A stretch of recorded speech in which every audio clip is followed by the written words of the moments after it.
This is SpaceCoastDaily.com. We're here with Richard Charbonneau. He's a candidate for Brevard County Commission District 4. Mr. Charbonneau, could you tell us a little bit about your personal background in Brevard County, how long you've been here, a little bit about your family's background here, and then maybe a little bit about your professional background as well? Sure. I came here full-time about 26 years ago. Previously, I've been coming down in the winters and staying in Cocoa Beach, going back to the late 60s. And then about 26 years ago, I came here, and my wife, was not my wife at the time, was only my girlfriend. She followed me about a year and a half later. And I started an engineering consulting business that specialized in roofing, insurance claims, construction defects, and expert witness cases. And we did fairly well. And then, of course, the hurricanes came, and Francis, Gene, and Wilma, and we made about 10 to 15 years of income in 1 year. So that's some of the reasons why I have the money to be able to run for campaign right now, because the county's been really good to me, and business has been good. So we've had that.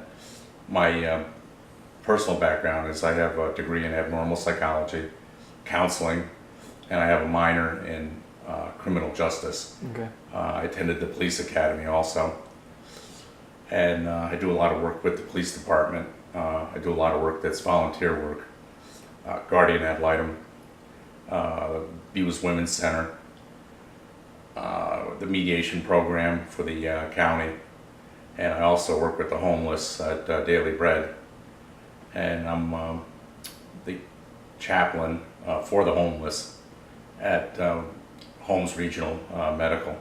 So I'm pretty busy doing community service, and I'm sort of winding down in my professional career and going into my philanthropy career now, just basically giving to myself and giving money to anybody that needs help, and that's where I'm at right now.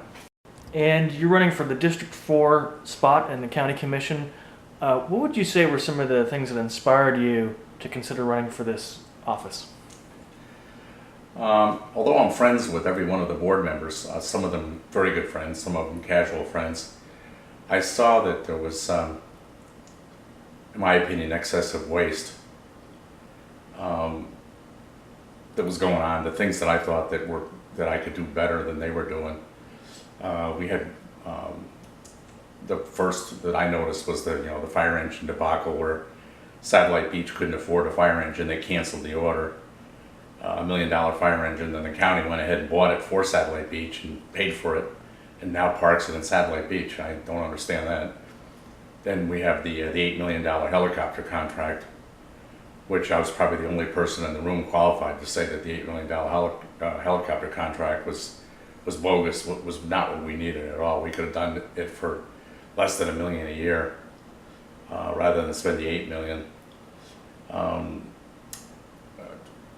Right now, they're talking about the county building a community center or a civic center in the city of Melbourne, for the city of Melbourne. So we're using our tax money to support Melbourne. Then I saw the way the waste management contract was handled. I think we could have saved probably $10 million if we had done the waste management contract differently. The Miracle Mall project, although I support Robin Fisher and hope that he does well with the Miracle Mall project, I would have put some big strings attached to any money going there, strings that are a little bit stronger than what's there now. The biggest thing that I notice is that a lot of the proposals go out for people that are not involved in construction. They wouldn't really know the term, but they're RFPs, which means request for proposal, as opposed to RFQ, which is request for quote. With RFP, the board can basically take a look at it and make any decision they want, not having to go with the low bid. They can just say, hey, we like this guy better, or we think this is a nicer approach, or whatever, and spend more money with no explanation at all. With RFQ, you have competitive bidding. You open up the bids all in one day, and the low bidder gets the deal. And the only possibility of the low bidder not getting the deal would be some information that comes in about the low bidder, that they're involved in litigation or something like that. But the way it's done now, there's basically, it's really not competitive bidding. And there's a lot of room for nepotism and friends and people liking the bidder rather than doing the better bidding. So I think that all those things there are things that I would do different to tighten up the spending of the county. We only have two things you can do, really. You can either raise taxes or spend less money. Nobody wants to raise taxes, so you got to spend less money. We all know this is a pretty crowded Republican primary field. What would you say are some of your traits and characteristics and anything in your background that kind of separates you from the rest of this crowded field? Well, the first thing, I'm the only candidate that's going to do the job for $1. Mm-hmm. I know everybody thinks it's a gimmick, but it's not a gimmick. I'm going to actually put my money where my mouth is and actually do the job for $1.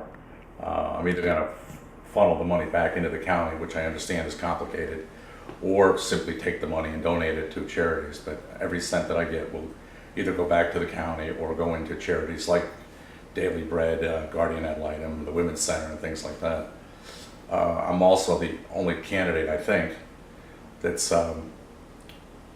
managed $100 million worth of construction projects in a matter of 2 years. And that management of large construction projects is something that I can do that other people just, nobody else has the skill to do that on the board, but also negotiate the prices for these type of things to save a lot of money. I'm also the candidate that, and maybe the other guys would join me on this, that would say no to things that we don't need as opposed to things that we want. And you have to define, okay, everybody would like this, they would like this, they would like this. I'd like a new Porsche, but I can't afford a new Porsche, so I get a new Honda instead. And the county needs to do the same. They need to have some constraint, and that's my plan, is to show constraint. My background of running a business for 26 years, having to balance budgets, have big construction jobs finished on time, and jobs where there's big penalties if you weren't finished on time. Those type of things are the skills that I bring to the job, but I also bring to the job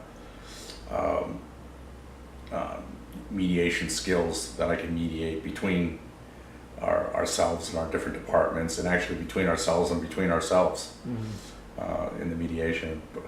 Previous to coming to Florida, I was an airline pilot with Northwest Airlines, and every day I had several hundred people that were relying on my judgment and skill. So I've been not one to have. I've never been shy to be the leader and to have large responsibilities put upon me. And I spent my whole life as a Republican, but also a fiscally conservative Republican. But on social issues, I would like to see the Republicans kind of stay out of people's personal business. That's where I'm coming from. Okay. Well, we appreciate you taking the time to speak with us here at Space Coast Daily. I'm sure we'll see you on the campaign trail, and wish you luck as you continue your campaign. Thank you. Thanks.